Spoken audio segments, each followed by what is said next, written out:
Almost 20 years ago, American embassies in Africa were attacked by al-Qaida, making the terror group's leader, Osama bin Laden, an infamous household name, 3 years before the horror of September 11, 2001. During that period, MI6, which is the British Foreign Intelligence Service, had an agent inside al-Qaida. He has now unmasked himself, and he spoke with Jonathan Rugman of Independent Television News. He calls himself Ayman Dean. For 8 years, he worked for MI6 as a double agent, mostly inside al-Qaida. And now one of the West's most important spies has broken cover to tell his story. If you spend 8 years undercover, at some point, basically, you will start to feel the effects.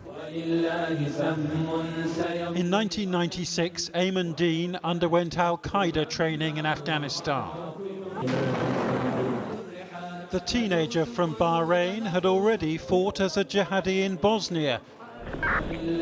Now he swore an oath of allegiance to Osama bin Laden. Did he impress you? You write that he was tall, he was softly spoken. Absolutely. Someone who could have had a luxury life in Saudi Arabia, someone basically who could have had an easy life, and yet he gave all that up in order to serve a cause bigger than him. Al-Qaeda's bombings of US embassies in Kenya and Tanzania left hundreds dead and Ayman Dean outraged by the carnage. A major disaster is occurring in New York City this morning. Then 3 years later, September the 11th, almost 3,000 people killed, and Dean had known one of the hijackers. By now, though, he'd moved to London, using the need for medical treatment as cover to become a British spy. Your job was to carry radios and phones into Afghanistan that enclosed MI6 bugging devices. Was that it? Well, more than that. My job basically was to report on locations of camps, the new training methods, the individuals coming in and out, and also at the same time keeping up with al-Qaeda's WMD program at the time.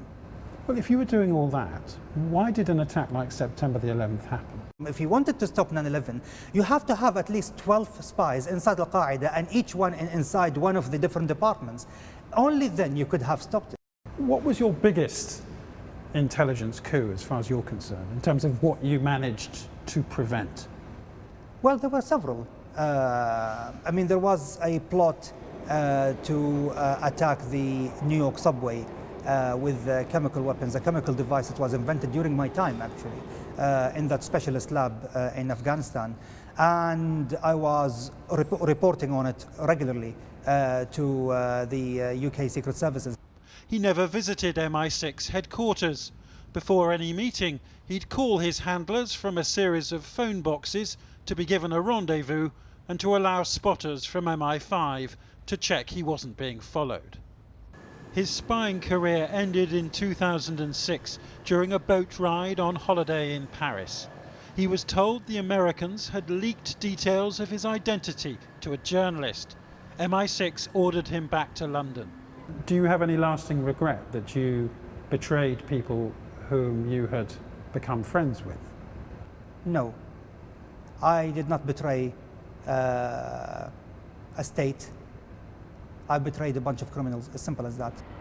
Ayman Dean lives quietly somewhere in the British Isles. His code name, Lawrence, as in Lawrence of Arabia, an identity he left behind over a decade ago. That was Jonathan Rugman of Independent Television News.